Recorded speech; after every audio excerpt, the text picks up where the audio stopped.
I feel like when the media focuses on financial independence and early retirement, it's often from this personal individual perspective, and they kind of miss the big picture. And I feel like, yeah, it's all great that we're rich or trying to get rich, and that's great on a personal individual level, but I feel like there's more out there. And I feel like many of us have thought about this deeply, and I'm curious, it's like, what do you guys do? What's the big picture for you? How do you take it beyond just yourself? I'll go. Yeah, go for it. I know for us, we've always said we wanted to be a lighthouse to introduce this movement, this group of people to more communities of color. A lighthouse, I like that. A lighthouse, just by being an example. I'm not trying to be anybody's guru. I'm not trying to be anybody's expert because I have my own flaws and I'm on the journey with you.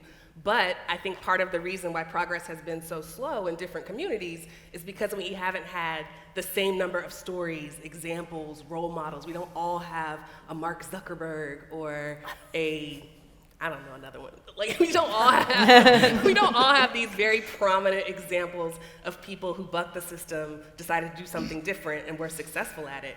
And I'm not just talking about like the superstar versions, but even the smaller versions of people who managed to earn an extra $7,000 a year and max out their IRA, or earn another $20,000 in cash flow college. So just sharing more stories and showing people that you can be a regular person and still be really well off is important for us.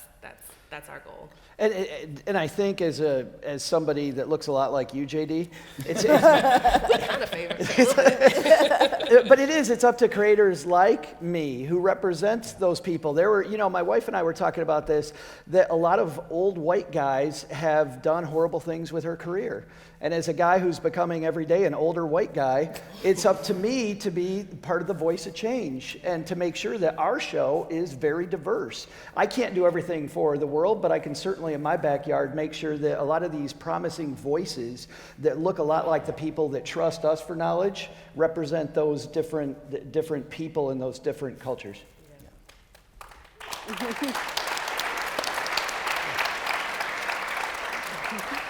Now, Pete, you and I have talked many, many times about this. In fact, I remember your World Domination Summit talk that you gave several years ago. I feel like, everyone thinks of Mr. Money Mustache as an early retirement blog. But my understanding is it's not an early retirement blog for you. You got like a secret mission or a not so secret mission.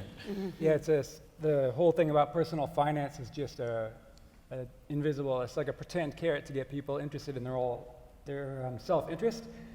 But really, my personal self-interest is to try to get the world, like the rich world specifically, to behave a bit less destructively to like the ecosystem and the earth. And I figured like if you get fellow wealthy people to make it cool to consume less.